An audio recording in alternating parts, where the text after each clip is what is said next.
everybody, welcome back to Critical Minds. Today's episode will be about episode 14 of season 1 called Limitations, and I hope you guys enjoy.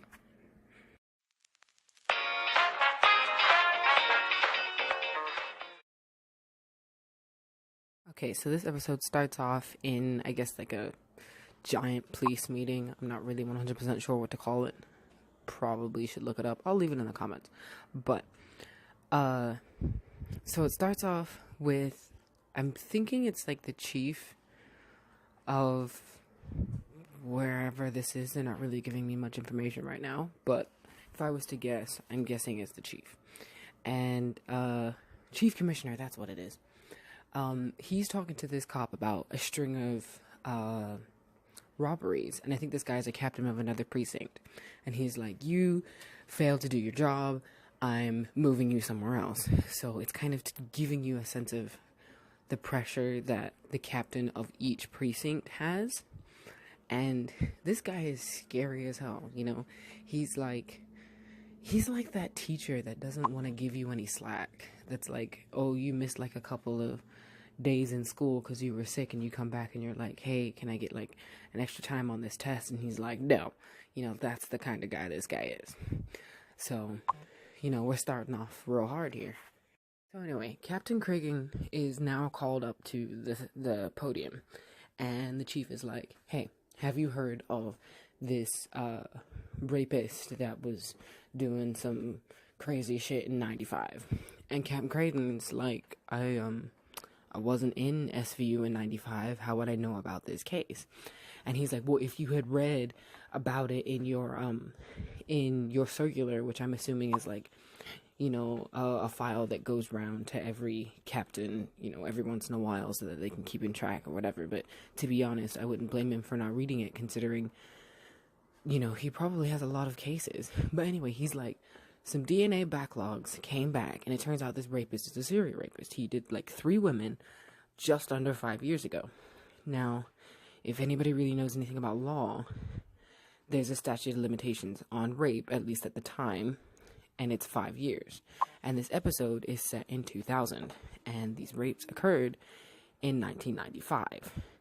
Now, there's a time kind of restraint on this due to the law of limitations, where you can only catch them during this 5-year period. Afterwards, you cannot prosecute them, you cannot arrest them, you can't do anything with them. So, you know, they've got, I think it was like 4 days until the very last one is gone, but 1 day until the first one is gone. Anyway, this chief is getting real up on his ass. He's like, look, why haven't you interviewed these guys within the past 5 years? And he's like, look, man, I just got here. You know, I can't really speak to that. I never heard of this case until now. And he's like, well, I mean, if you don't do this soon, he's going to get away with it. And I'm just like, look, man, stop attacking him. He wasn't here for this, you know. He didn't know. And I'm pretty sure half of the people that were in SVU, like most of the people that are in SVU now, don't know about it either, because, you know, people tend to rotate in and out of that unit quite often.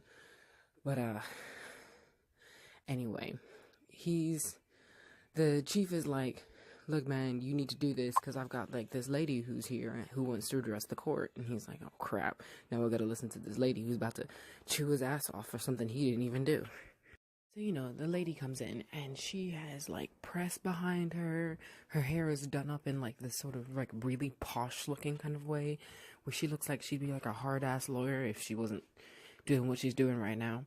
But she comes in, and she has, like, this great speech that, you know, you should probably watch. I wouldn't say it's, like, the best speech I've ever heard, but it was well said and well delivered by the actress. I will say that. She's good at what she's doing. But, basically what happened is that, you know, she never got justice at the time, and they basically forgot about her. And then recently, the chief commissioner, basically, he found out that, the DNA was being tested again, and because they had a backlog, you know, they do that every once in a while, and they found out that he had raped 2 other women, and he decided to notify her, and I think she probably tried to sue a bunch of people, which you'll find out later, because she's a little sue happy. But to be honest, after all that happened to her, I don't blame her.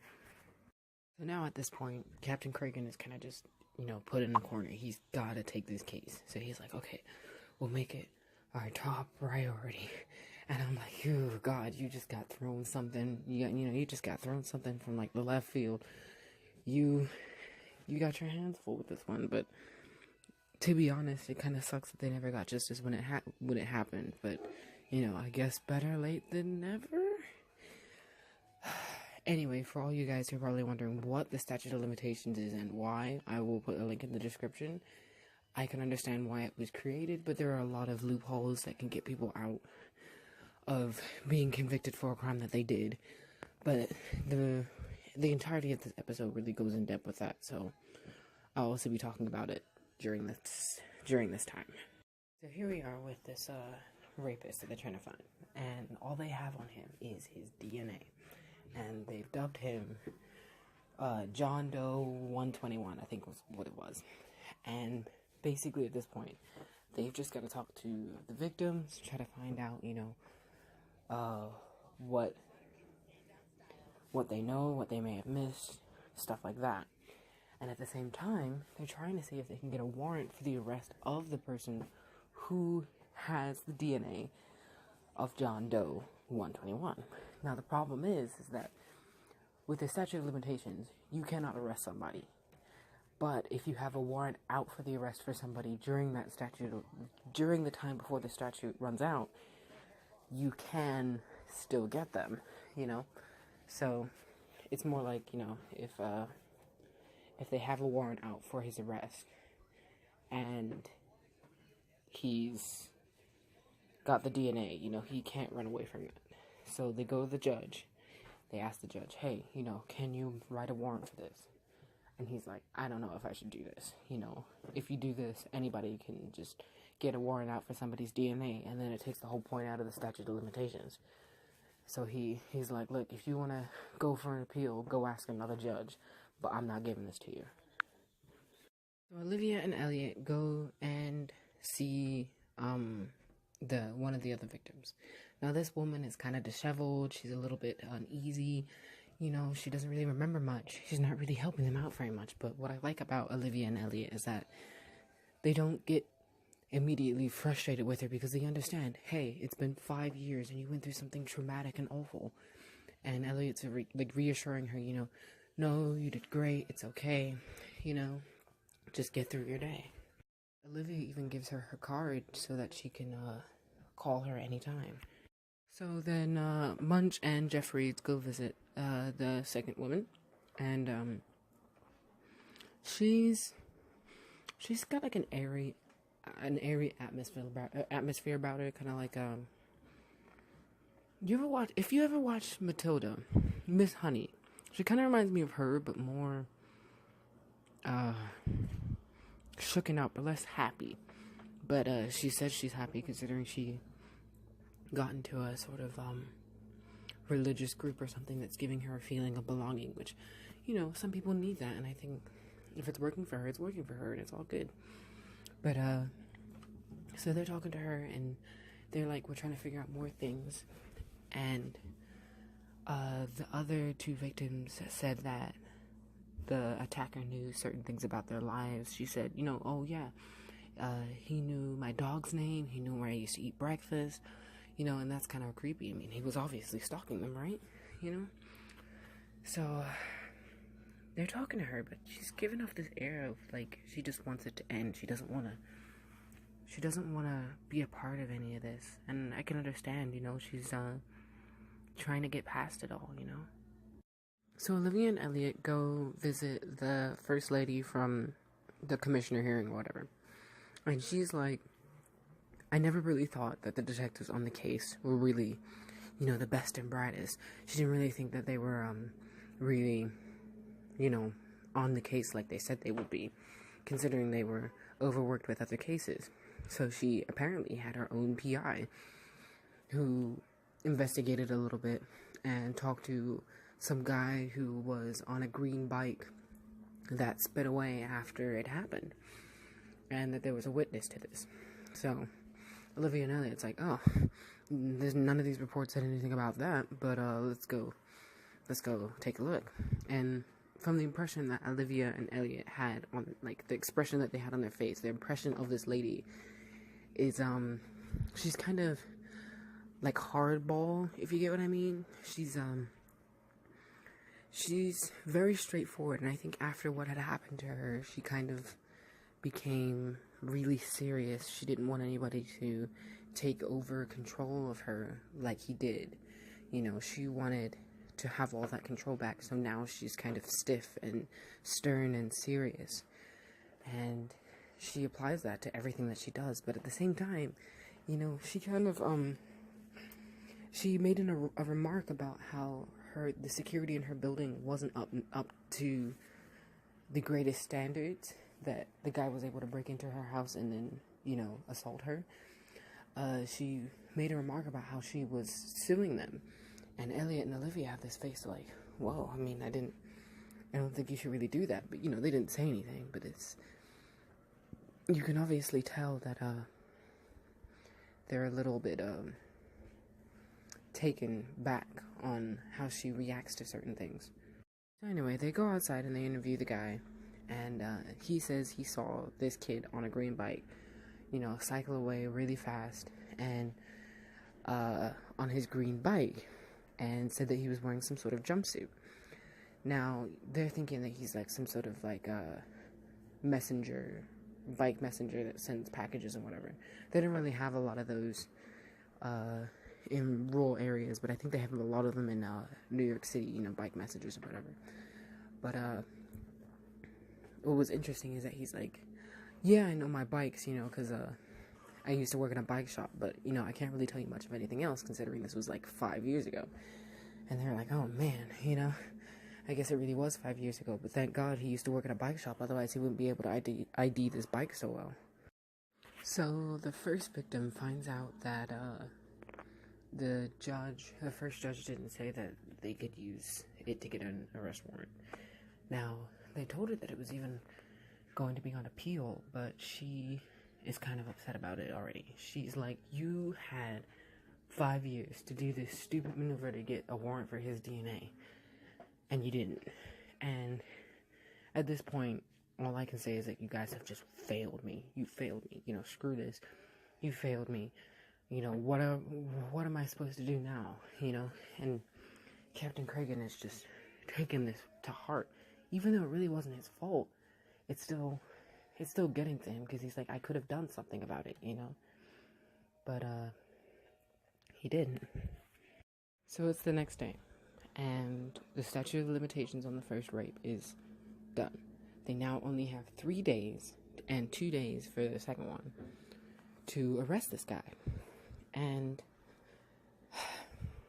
everyone's getting upset, you know? They're like, this could have solved all our problems. We could have gotten this guy if we just had this arrest warrant, and all we had to do was just find him, and we could arrest him at any time. But they can't.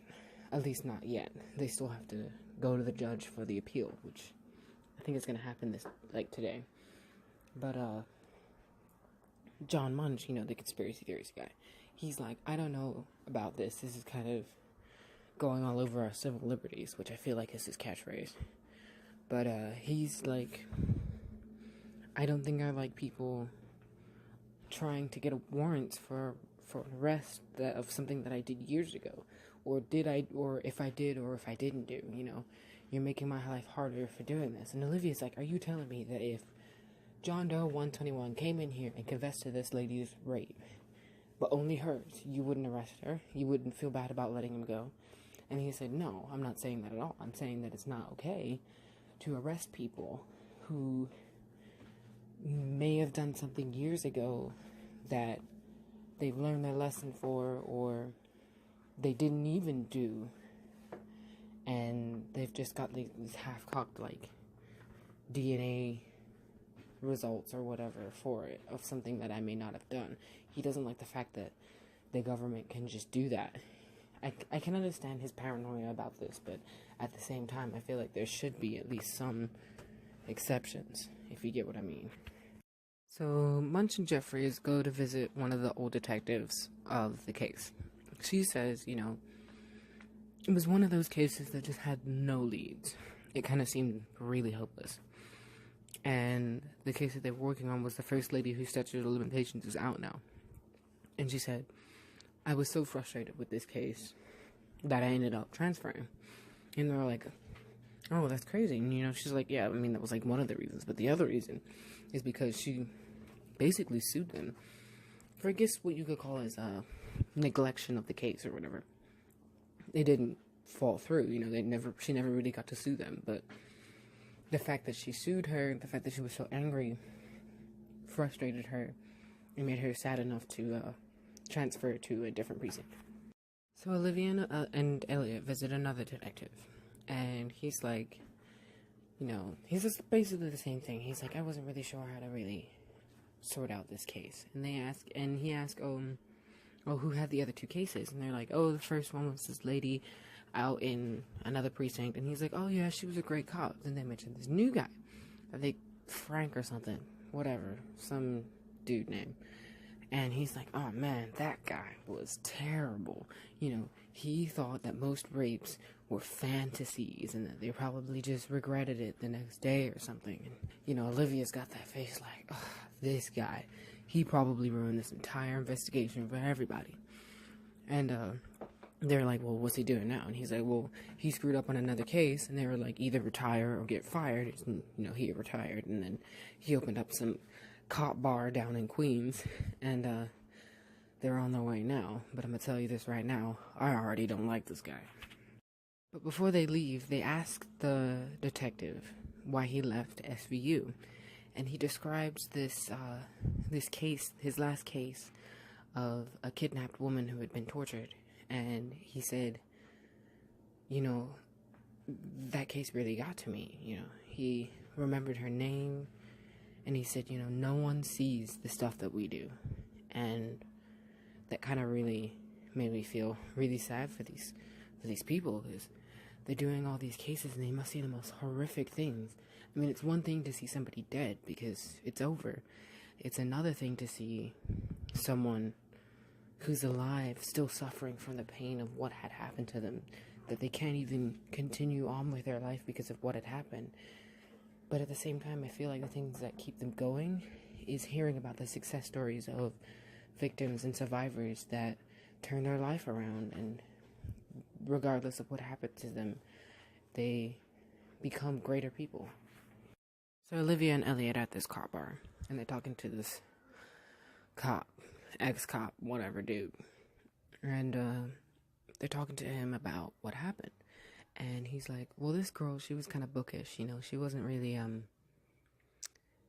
didn't really think that anything really happened. I thought it was just probably just some one-night stand, she got regrets, and that was that. And Elliot was like, well, we found his DNA in 2 other victims. And the cop's like, oh, well, I guess I made a mistake. And the look on their face is just like, what the fuck? And he's like, well, I could buy you a drink.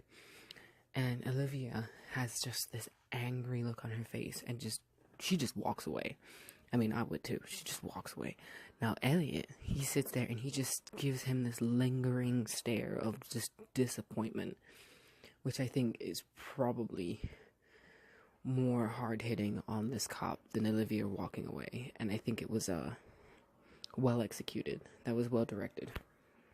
So, Olivia and Elliot and Captain Cragen go to the appeal judge to see if they can get the warrant for the arrest of John Doe 21. And the judge is like, well, why don't we do this for every rape? How about we just get an arrest warrant for every DNA sample so that you guys can just catch these rapists when you feel like it? Because if you get the warrant, there's no statute of limitations on a warrant, so it doesn't matter. And he's like, well, we wouldn't even have to stop there. We could do this for people who jump turnstiles, spit on the street. You can get anybody just from doing this. Where does it end? So because of this, the judge denies it. He says, I'm not going to have everybody just being lazy, getting DNA and just catching them when they feel like it. And I'm like, oh, man, he's not going to let this happen. He denies this warrant. And one of the rape victims is kind of freaking out. Olivia's consoling her, and the way that this scene makes you feel, it's like you get this deep-seated feeling of injustice. You feel like if it was just this one time, it would be okay. It's just this one time. But the problem is that it's never just this one time, They could do it for other people. They could do it over and over and over again. And maybe there'd be more bad than good. And you're just like, how do you feel about this? And this whole episode is just going to keep throwing this at you, man. So they're talking to the victim of I want to say the second lady whose case was reviewed by that annoying cop from earlier. And she's like, I was confused because I thought that maybe he was able to understand, know all the stuff about me because he, tapped my phones and went through my emails, but he knew things about me that I never said on the phone. He knew the name my grandmother gave me. He knew where I used to go rollerblading in the park. And, Olivia's like, whoa, hey, wait a minute. Did you say that, did you ever see, a guy on, a bike? And she's like, yeah, there's always this guy on a green bike. I thought he was following me, but I never really thought anything of it.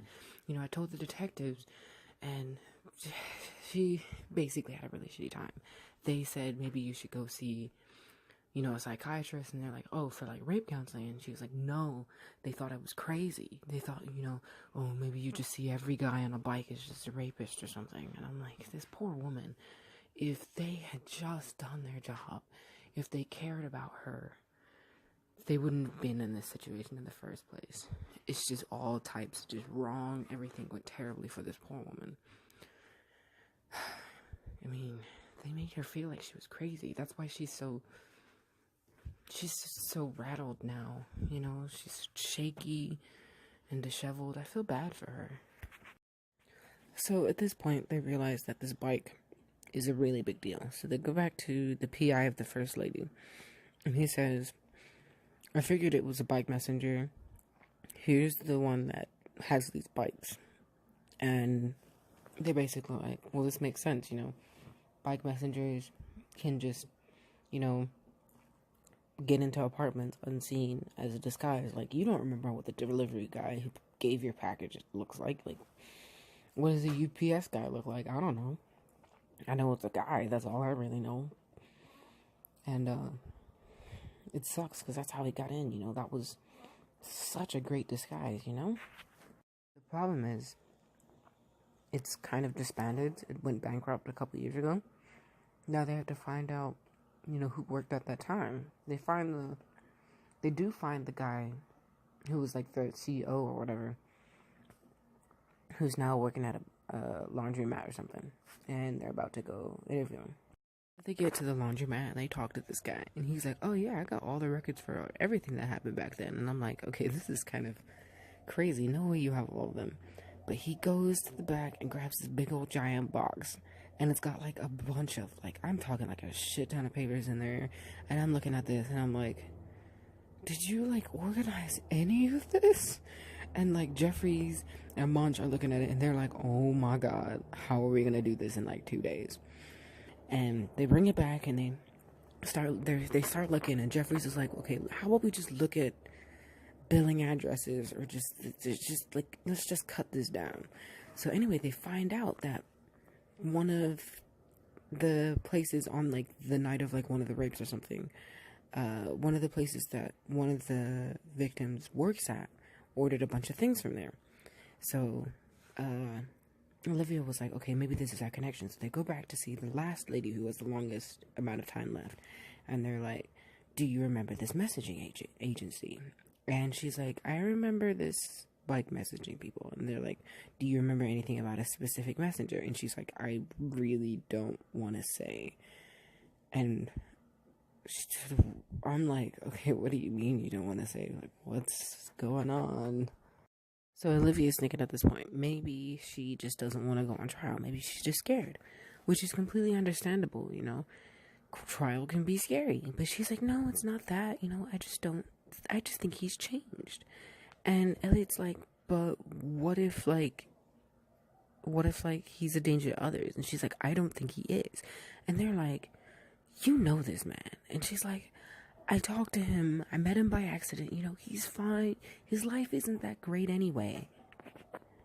you need to tell us who he is. And she's like, no, man, I've talked to this guy. I've prayed with him in my church. And they're like, prayed with him? You know this guy. He's in your congregation. And I'm like, ooh, maybe you can get him that way. Like, you guys need to get a list of those members. So basically, they take her into the station, and they start asking her questions. They're like, what is your religion anyway? Like, what church are you at? And basically, she says she's a Quaker, which I'm going to put what that is in the comments. Apparently, Nixon was a Quaker, but I'm going to look into that too. She's like, we have a long history of pacifism, and I'm not going to feed into your penal system. I'm not going to do this. She's like, look, I've come to terms with this. I've thought this through, I'm okay with this. And Olivia's like, you might be fine with this, but I'm pretty sure, the other two victims definitely aren't. So she's like, at least talk to them. And now they're having a conversation with each other. And the first lady who was suing everybody, she's like, I need justice. You need to tell them who did this. And the other lady, who's the disheveled lady, she's like, I just want to know his name so I can just be done with it, And she's like, this passive lady's like, I'm not telling anybody. I don't want to say. And the lady who's disheveled, she's like, she kind of just freaks out. She's like, do you not know what it feels like to go around every day thinking every man that walks by could have been the guy that did this to you? And she is flipping out. The detectives have to take her out. She's like, just tell me who freaking did this. And she's like, I'm still not gonna say.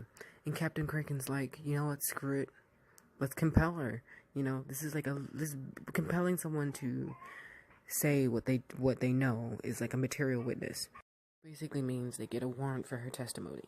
So if she doesn't tell them, she might actually go to jail. And you know what? They go in front of the judge. She is standing in front of the judge. The judge is like, if you don't say anything, I'm going to put you in civil jail. And she's like, I'm not saying shit. And they put her ass in jail. Now, what's interesting about this part is that essentially they forced a rape victim to testify in court. And they've never actually really done that. And they don't usually do. And it's sad because you feel like you should just, if it's just her, if it was just her, they would have left her alone. But it's two other people. He could still be a menace to society. They need to get him. And it's just, you have to deal with the fact that they forced a victim to talk about what happened. Or at least they tried to. She never said anything, but it's just sad, They forced her to do this. But I guess they kind of needed to. So Captain Kraken is back in his office. And the commissioner from the beginning comes in and he's like, you put a rape victim in jail. What is wrong with you? And he's like, I'm doing what I have to do the job that you asked me to do. And this commissioner guy is getting all hot and heavy and pissed about this whole thing because he's just like, oh man, like, how could you do this? This is just not the right way to do this. Why aren't you doing a better job? And he's like, I think you're just trying to get political gain in whatever you're trying to do, because I guess if he gets this all right, he gets better scores on whatever or some shit. They were not really being clear about what's going on. But he's like, look, you just want this to go well so everybody thinks you did a good job, even though that you're the one that dumped it on us. And now we have to deal with all the consequences of you not telling us sooner, instead of just telling us when it's convenient for you. And honestly, at this point, I couldn't agree with him more. It really isn't their fault that they can't find this guy right now. And they only just told them about the matching DNA of different crime scenes. And let's not lie, the technology in 2000 isn't that great, But at the same time, they could have had 3 more days to find this guy. And this commissioner guy kind of didn't really think about it until he realized it could help him for his own political gain.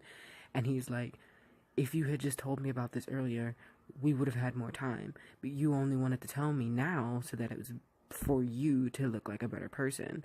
But you're kind of just doing this for your own selfish reasons.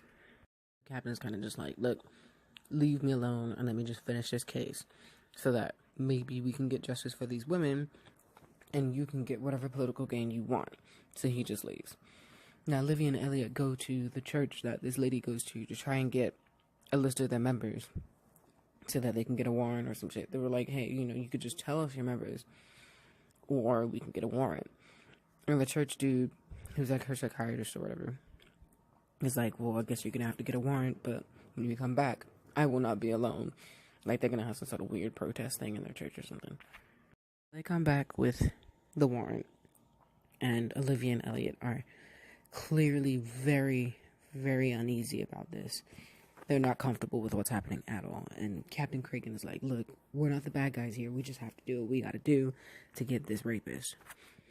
And this scene is just sad because you can see them walking into this, I guess, kind of like a church thing. It's more like a modern kind of thing. And the guy that they were talking to, he's like, I urge you to not do this. And Captain Kraken's like, we got to. And they keep walking to the back office. And Olivia walks to the lady that's holding the box that has all the members in them. And she's holding on to it quite tightly. And I find it hilarious they gave it to this old lady who has, like, frail fingers. And I guess they didn't want... They figured, oh, if they saw, like, an old lady holding this box, they're not going to rip it out of her hands. But Olivia goes up to her and she's like, you need to give this to me. And she's like, please don't. And it was just, like, kind of like a heartbreaking scene where she kind of just tries to gently remove the box from her hands. And it kind of comes off easily because her hands are not necessarily the most stable. I think she probably has, like, arthritis or something. And she wasn't really able to hold on to that box very well. She took it right out of her hands. It was so easy. And I was like, I feel like that's kind of like a weird metaphor for what they did. You know, they got the warrant, which is like a forcible way of getting it. And you can't do anything about it. You know, it kind of just, whatever rights you had kind of just slipped through the cracks, you know. That's that. And now they have the list. And now they have to cross-reference it to the bike messengers from back in the day. They're in the squad room and they've got like a little under 6 hours. And I'm like, 6 hours to find this guy through all these freaking paperwork and all that, all those addresses and names that they got from the church. And I'm like, this looks like it's gonna take forever. And I guess they have like a weird mini montage with no music, which I feel like I really wish that they did it better so that you could have a feel for how long the time really was. Because at the moment, it kind of feels like it only took like 5 minutes and they found the guy. But to be honest, I think the montage that they were trying to show, it was supposed to be like a couple of hours, like maybe like 3 hours or something. But they found the guy and they're like, all right, let's go get this guy. So basically they looked up this guy's name and apparently he went to jail for burglary. And they're like, burglary? This man wasn't trying to burgle this place. He was trying to go in for rape number 4. Because what he did, he broke into people's houses and raped women. And basically, he just got caught before he raped her. So he only got 15 months in prison. And they're like, 50 months in prison? And it was because he was hospitalized because he was raped in prison.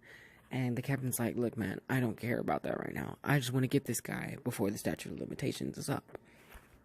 So they find this guy, and he's working at this hotel, and he's sitting behind this counter. And they're like, look, man, you're under arrest. We need you to stand up to arrest you. And he's like, look, man, I'm gonna hold you right there, because I gotta buzz you in back here so that you can do this. So Elliot keeps a gun on him, and Olivia goes back there to arrest him. She opens the door, and this dude's in a wheelchair. And I'm like, dude's in a wheelchair? Man, he didn't change, like that woman said. He just can't rape no more because he's in a wheelchair. And I'm like, I mean, I guess, you know, at this point, he's not a danger to society. But, like, still, though, you know, you still kind of need to go down for what you did. I get it, you know, he got raped in prison and whatever, but I don't know. It's one of those gray areas that this show likes to highlight in people. Kind of makes you feel uncomfortable with your own thoughts, because like half of you is like, well, I mean, like, what is he gonna do now in this wheelchair? Like, hasn't he suffered enough? But then the other half of you is like, still though, like, these women need closure. They need justice for what had happened to them. So they're taking him to the cop car, and Elliot asked him, like, how did he end up with the wheelchair? And he's like, I can't feel anything from the ribcage down. I was on my bike and I got hit by some semi truck that took a left right onto me. And I'm like, damn, that shit must have hurt. And he's like, yeah, man, it like shattered my spine. And I'm like, oh god. So as Elliot's lifting him in the car, he starts reading his Miranda rights, and Olivia is just looking at this guy while she's folding up the wheelchair and putting it in the trunk, she's just got this face of just like, this is just not fair. It's like she wished that it was the kind of justice that you get where he's all smug about being able to evade them for all this time, and then he gets arrested and they get to have this great arrest, and it's, you know, cut and dry. But this guy is in a wheelchair and he's kind of just, he's not giving them the reaction that they wanted. And it's you can see it in her face. She's just like, this just wasn't the way I wanted it to be. And, you know, the same goes for me. I wish it was like some smug guy that didn't give a shit and he was just playing everybody. But a lot of the times it's not like that. Sometimes it's like this. And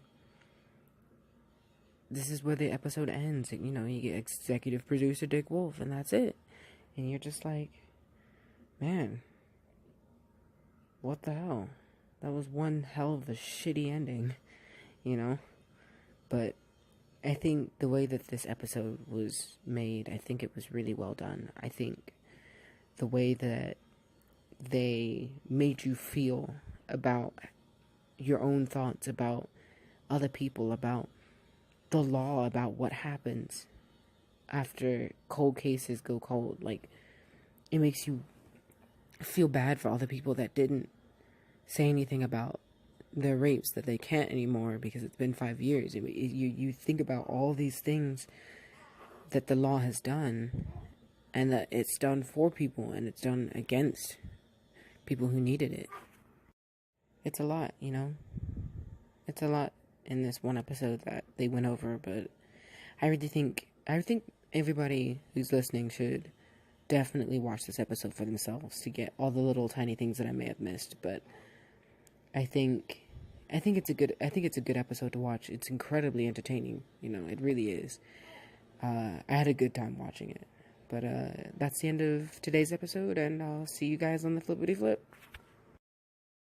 Hi everybody, thanks for watching, and if you want to watch the previous episode, you can click on the lower hanging scale, new episode, higher hanging scale, subscribe button right in the middle there, and I hope you guys enjoyed the show, and I'll be planning on doing some different kind of episodes. Might get into Criminal Minds